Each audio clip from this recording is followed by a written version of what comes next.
나는 하나님을 예배하는 예배자입니다.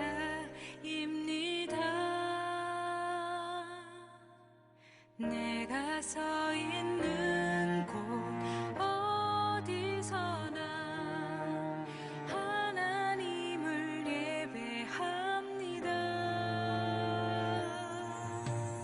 나는 하나님을 예배하는 예배자입니다.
다 같이 하나님의 말씀을 봉독하겠습니다. 누가복음 24장 36절에서 43절까지의 말씀입니다. 함께 읽겠습니다. 이 말을 할 때에 예수께서 친히 그들 가운데 서서 이르시되 너희에게 평강이 있을지어다 하시니 그들이 놀라고 무서워하여 그 보는 것을 영어로 생각하는지라. 예수께서 이르시되 어찌하여 두려워하며 어찌하여 마음에 의심이 일어나느냐. 내 손과 발을 보고 나인 줄 알라. 또 나를 만져보라. 영은 살과 뼈가 없으되 너희 보는 바와 같이 나는 있느니라. 이 말씀을 하시고 손과 발을 보이시나 그들이 너무 기쁨으로 아직도 믿지 못하고 놀랍게 여길 때에 이르시되 여기 무슨 먹을 것이 있느냐 하시니 이에 구운 생선 한 토막을 드리니 받으사 그 앞에서 잡수시더라. 아멘. 지난 주일이 부활 주일이었습니다. 오늘 이 시간에는 우리 예수님의 십자가의 고난과 또 부활의 의미를 다시 한번 생각해보는 그런 시간을 갖고자 합니다. 우리 예수님께서는 이 고난 주간이었던 목요일 밤에 마지막 만찬을 하셨습니다. 제자들과 함께 우리가 잘 알려진 그 최후의 만찬을 했는데요. 근데 그 만찬을 하기 앞서서 제자들의 발을 하나하나 일일이 씻겨주시는 우리가 잘 아는 세족식을 하셨습니다.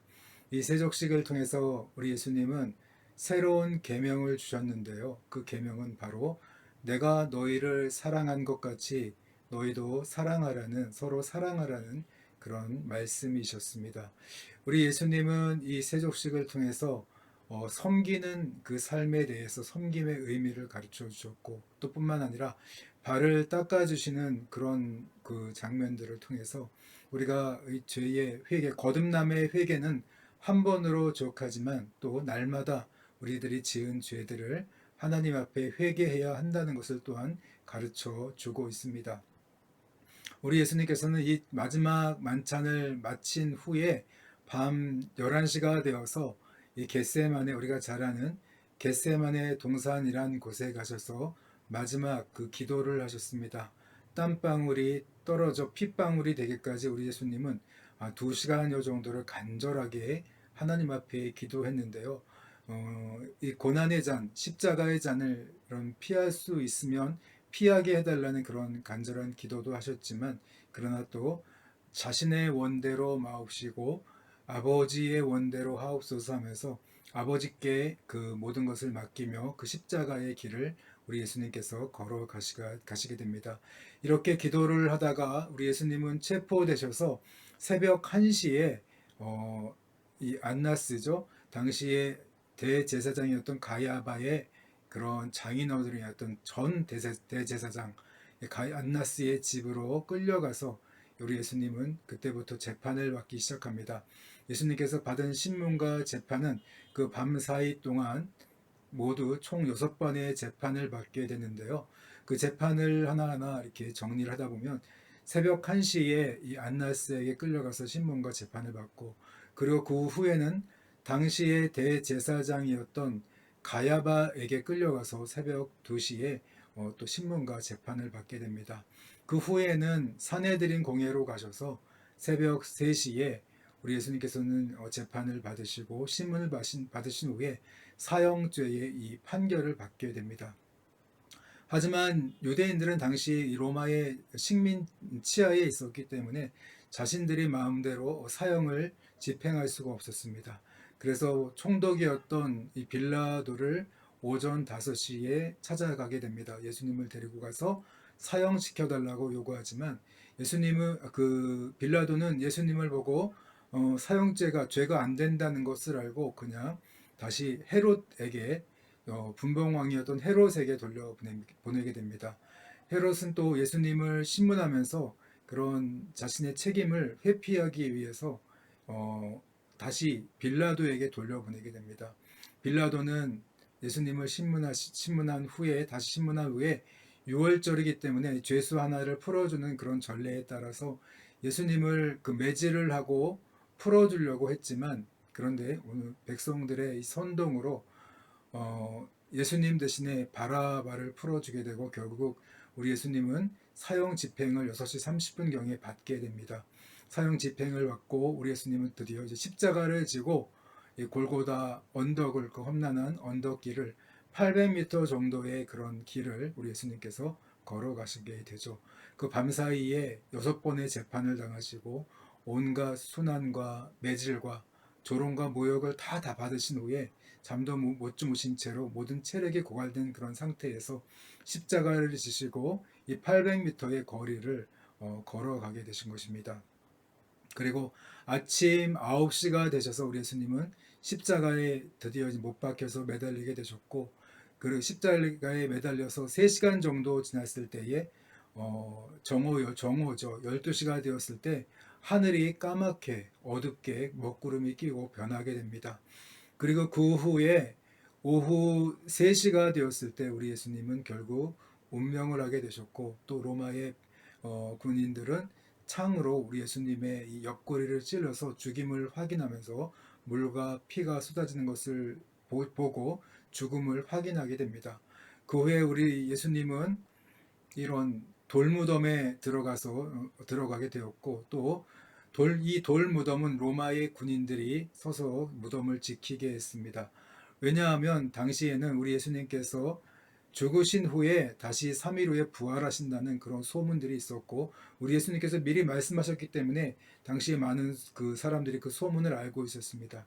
그래서 이런 유대인들은, 바리새인과 이런 서기관들은 우리 예수님께서 만약에 이런 돌무덤에 있을 때 예수님을 추종하는 자들이 시체를 가져다가 숨겨서 다시 살아났다고 소문을 내면 안 되기 때문에, 그래서 이 로마의 군인들에 의해서 지키게 했던 것입니다.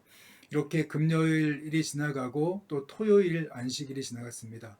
그리고 다음날 3일째 부활 주일이 되었습니다. 이 부활 주일날 이 주일 새벽에 이 막달라 마리아와 몇몇 여인들이 예수님의 이 무덤가에 가서 향료를 가지고 예수님의 이 시체에 기름을 바르고 장례를 잘 치러주기 위해서 무덤을 찾아가게 됩니다. 그런데 그 무덤가에 가보니 무덤 문은 열려 있고 군인들은 그 주위에서 벌벌벌 떨고 있고, 그리고 천사가 있었습니다. 천사가 예수님의 이 부활의 소식을 알렸고, 이런 이 여인들은 그 소식을 듣고 제자들을 찾아갑니다. 천사가 예수님의 부활에 대해서 이야기했다고 그 제자들에게 전하자 제자들은 아무도 그 사실을 믿지 않았습니다. 아무도 믿을 수 없었던 그런 사실이었던 거죠. 다만 그 소식을 듣고 베드로와 요한이 무덤을 찾아갑니다. 무덤을 찾아가 보니까 예수님의 시신이 없어진 것을 보고 정말 이상하게 여기면서 집으로 돌아가게 됩니다.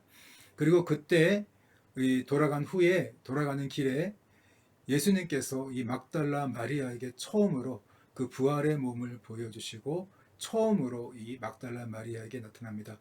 우리가 잘 알듯이 막달라 마리아는 7 귀신에 들렸던 여인이었습니다. 그 여인이 이런 예수님으로부터 치유와 고침을 받은 후에는 줄곧 예수님을 따르며 예수님을 섬겼던 것입니다. 이 여인에게 우리 예수님은 첫 번째로 그 부활의 몸을 보여주셨고, 그리고 그 후에는 또 우리 시몬 베드로에게도 우리 예수님께서, 부활하신 예수님께서 나타나셨다고 성경은 가르쳐 주고 있습니다. 그리고 이 소식을 듣고 엠마오로 가던 이 2 제자가 있었습니다. 그 길 가운데서 우리 예수님께서 이 제자 가운데 나타나셨고 이 제자들과 많은 이야기를 나누었습니다. 하지만 이 엠마오로 가던 이 제자들은 예수님의 부활하신 몸을 직접 깨닫지 못했습니다.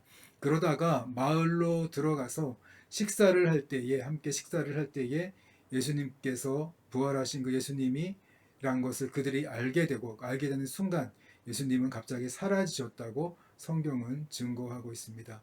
그리고 그 부활하신 예수님을 목격한 이 엠마오로 가던 이 2 제자가 다시 제자들에게서 돌아와서 우리 예수님의 부활에 대해서 전하게 됩니다. 여인들도 이 부활을 보았고, 또 시몬도 부활을 보았고, 또 우리들도 부활하신 예수님을 만났다고 36절에서 그 말을 할 때에 예수께서 친히 그들 가운데 서서 이르시되 너희에게 평강이 있을지어다 하시니, 오늘 예수님께서 이 부활에 대해서 이 엠마오로 가던 제자가 돌아와서 다른 제자들에게 이야기할 때, 예수님이 부활하셨다 그 소식을 이야기할 때에 그때 갑자기 우리 예수님께서 그들 가운데 찾아오신 것입니다. 그러면서 너희에게 평강이 있을지어다 이렇게 말씀을 하신 거예요. 그런데 여러분, 오늘 이 예수님께서 나타나시는 그런 모습을 보면 부활하신 예수님이 순간적으로 이동을 하기도 하고, 또 오늘 이 방문이 다 닫혀 있던 그 공간 속으로 갑자기 예수님이 나타나십니다. 그렇기 때문에 제자들은 예수님을 보면서 이런 생각을 했습니다. 37절인데요. 그들이 놀라고 무서워하여 그 보는 것을 영으로 생각하는지라. 이런 몸이 육체가 아니라 저거는 귀신의 영이나 이런 영적 존재로 보았다는 거죠. 그런 귀신 같은 영적 존재로 예수님을 보면서 그 모든 제자들이 예수님을 보고 놀라워했습니다.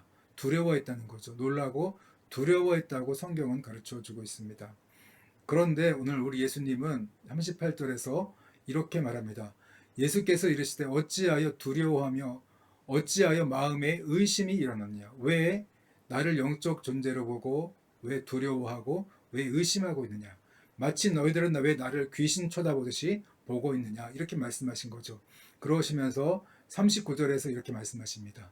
내 손과 발을 보고 나인 줄 알라. 또 나를 만져보라. 영은 살과 뼈가 없으되 너희 보는 바와 같이 나는 있느니라. 오늘 39절에서 보면 이런 예수님께서 손과 발을 보이시고 이렇게 만져보라고, 이 못자국 난 손, 이런 창자국 난 이 몸을 만져보라고, 직접 만져보라고 말씀하시면서 이런 영은 살과 뼈가 없지만 나는 너희 보는 것처럼 살과 뼈가 있다. 이런 육체의 부활, 몸의 부활을 분명하게 오늘 39절에서 보여주고 있습니다. 여러분, 왜 우리 예수님은 오늘 제자들에게 이 몸의 부활을 알려주신 것일까요? 여러분, 여기에는 정말 우리들을 향한 중요한 메시지가 있습니다. 우리도 마찬가지로 우리가 천국에 들어갈 때에 영적인 존재가 아니라 이런 신령한 몸, 순간적으로 이동하기도 하고 또 이런 방문이 다 닫혀 있던 그 공간을 통과하는 그러한 신령한 몸, 우리가 생각할 수 없는 그러한 우리 지금의 몸과는 다른 영원히 썩지 않는 그런 신령한 그런 몸으로 부활하신다는 것을 오늘 39절에서 보여주고 있습니다. 이 모습을 보고 제자들은 또 믿지를 못합니다. 그렇지 않습니까? 부활하신 그 예수님에 대해서 우리가 어떻게 사람이 죽었다 살아났는데 몸의 부활을 또 우리가 혹시 믿을 수 있겠습니까? 제자들을 보면 그들이 너무 기쁨으로 부활하신 예수님을 보고 너무 기쁜데 근데 아직도 믿지 못하고 아직도 이해하지 못하고 그 몸의 부활을 믿지 못했다는 거죠. 놀랍게 여길 때에 제자들이 더 확신할 수 있도록 우리 예수님께서 말씀하십니다. 여기 무슨 먹을 것이 있느냐 이렇게 하시니까 그때에 이 구운 생선 한 토막을 드리고 또 받으셔서 그 앞에서 잡수시는 모습까지 우리 예수님께서 보여주셨습니다. 이것처럼 확실한 그런 몸의 부활을 제자들에게 보여주신 것이죠. 그래서 여러분, 오늘 우리가 이 구원을 받는다는 것, 우리가 언젠가는 이 땅을 떠나는 이 몸의 죽음을 경험하겠지만 우리 주님께서 재림하시면 우리의 몸이 이런 부활을 하게 되고 우리 예수님이 보여주셨던 그 부활의 몸으로 우리도 역시 부활한다는 것을 우리 예수님께서 우리들에게 보여주신 것입니다. 그렇게 이렇게 보여주시고 또 우리 예수님께서 말씀하십니다. 또 46절 말씀이죠. 또 이르시되 이같이 그리스도가 고난을 받고 제3일에 죽은 자 가운데서 살아날 것과 또 그의 이름으로 죄사함을 얻게 하는 회개가 예루살렘에서 시작하여 모든 족속에게 전파될 것이 기록되었으니 오늘 자신의 이 부활은 몸의 부활은 성경에 기록된 대로 일어난 것이다. 그리고 이걸 통해서 죄사함을 받게 하는 회개가 예루살렘에서 시작해서 모든 족속에게 전파될 것이 성경에 이미 기록되어 있다. 나의 지금 이 몸의 부활은 성경의 기록대로 되는 것이다. 그렇게 말씀하시면서 너희는 이 모든 일에 증인이 되어야 된다. 그러면서 예루살렘에 머물면서 성령이 올 때까지 너희들 기다려라. 그리고 성령을 받으면 그 성령을 받아서 오늘 예루살렘에서부터 사마리아와 땅끝까지 이르러 내 증인이 되는 삶을 살아야 된다고 말씀하시면서 오늘 말씀이 맞춰지고 있습니다. 이처럼 여러분, 우리가 이 부활을 아는 것, 이 몸의 부활, 단순히 그냥 영적 존재로 부활하는 게 아니라 오늘 예수님께서 보여주신 그 부활은 또 제자들에게 보여주신 것을 보면 굉장히 구체적이고 또 세세하게 제자들이 충분하게 이해할 수 있도록 부활에 대해서 가르쳐 주셨어요. 몸의 부활에 대해서 정말 그러한 영으로만 부활하는 그리고 영지주의가 아니라 오늘 우리 몸이 실제로 부활한다는 것을, 특별히 이런 신령한 몸으로 부활한다는 것을 우리 예수님께서 제자들에게 직접 손과 발을 만져보라, 또 음식을 드시는 그런 모습을 보여주시면서 분명하게 보여주셨죠. 또 순간 사라지는 모습도 보여주셨고, 방문이 다 닫혀 있는데 그 안에 갑자기 나타나는 그런 모습도 보여주시면서, 그런 우리의 몸과는 또 다른 오늘 이 신령한 그런 몸으로 그런 부활한다는 것을 오늘 성경은 가르쳐 주고 있습니다.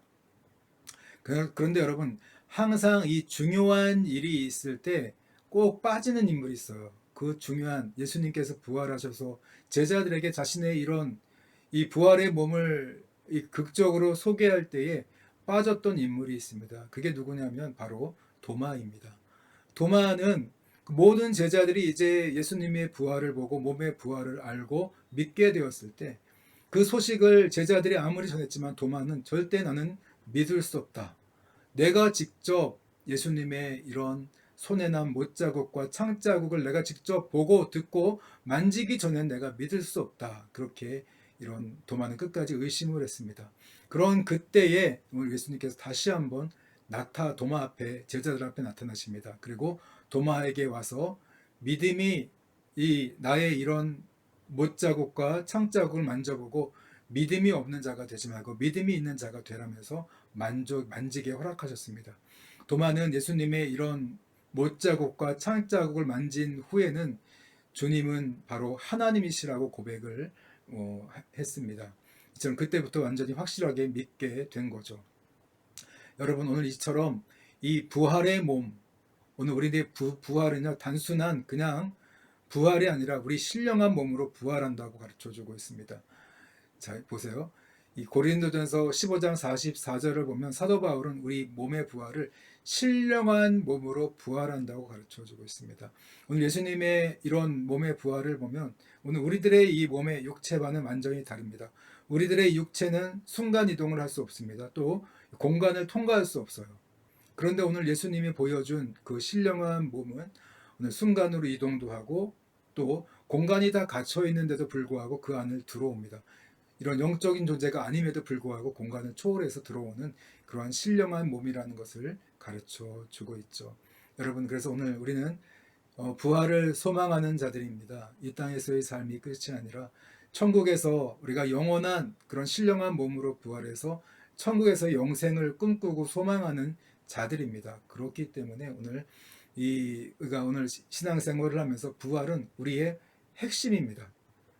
고난과 십자가의 죽음과 부활, 십자가를 통해서 우리가 죄사함을 받고 또 십자가를 통해서 우리가 거룩한 삶을 살아가고, 그리고 마지막 이 십자가를 통해서 우리의 몸이 우리 예수님의 몸처럼 그 신령한 몸으로 부활하는 것, 그게 우리의 진정한 구원입니다. 그렇기 때문에 여러분, 오늘 우리가 이 고난주간과 부활절 주간을 맞이하면서 다시 한번 여러분, 이 세상에 정말 소망이 있습니까? 희망이 있습니까? 뭐가 있습니까? 우리가 사는 것뿐이지 아무런 희망도 소망도 없습니다. 우리 육신은 정말 희망이 없고 결국엔 죽음으로 다 끝이 나지 않습니까? 허무한 것밖에 안 되지만, 그러나 그것이 끝이 아니라 우리 믿는 자들에게는 그것이 시작이라는 것을, 우리 예수님과 함이 부활하신 것으로써 몸이 부활하심으로 말미암아 신령한 몸으로 부활하신 것을 보여줌으로 말미암아 그것이 끝이 아니라 이제 다시 새로운 시작이라는 것을 우리들에게 보여주고 있습니다. 여러분, 우리는 패배자가 아닙니다. 이 땅을 살아가면서 비록 가난하고 힘들고 어렵고 때로는 이런 멸시를 당하고 무시를 당하고 박해를 당하는 삶을 살아갈지라도 그리스도의 사랑에서 우리를 끊을 자가 없습니다. 우리는 결국 승리하고 우리는 결국 신령한 몸의 부활을 우리 얻는 자들이기 때문에 항상 여러분, 마지막에 우리는 승리하는 자라는 것을 기억하면서 지금의 힘들고 어려울지라도 더욱더 감사하고 하나님을 찬양하면서 우리 하나님을 기쁘시게 해드린 삶이 무엇일까 고민하면서, 오늘 말씀이 그거잖아요. 증인의 삶을 살아라. 마지막까지 사명을 감당하면서 증인의 삶, 이 부활의 증인의 삶을 살아가는 저와 여러분이 되셨으면 좋겠습니다. 저는 지난 그 29살 때까지 예수님의 죽음과 또 부활을 전혀 믿을 수가 없었습니다. 아무리 믿으려고 해도 도저히 안 됐습니다. 오늘 제자들이 믿지 못했던 것처럼 저 역시도 29살까지 부활이 어떻게 믿어집니까? 과학적인 그 사건, 과학적인 사고, 합리적인 생각 이런 것들을 떠올릴 때 도저히 믿어지지 않는 그런 일이었습니다.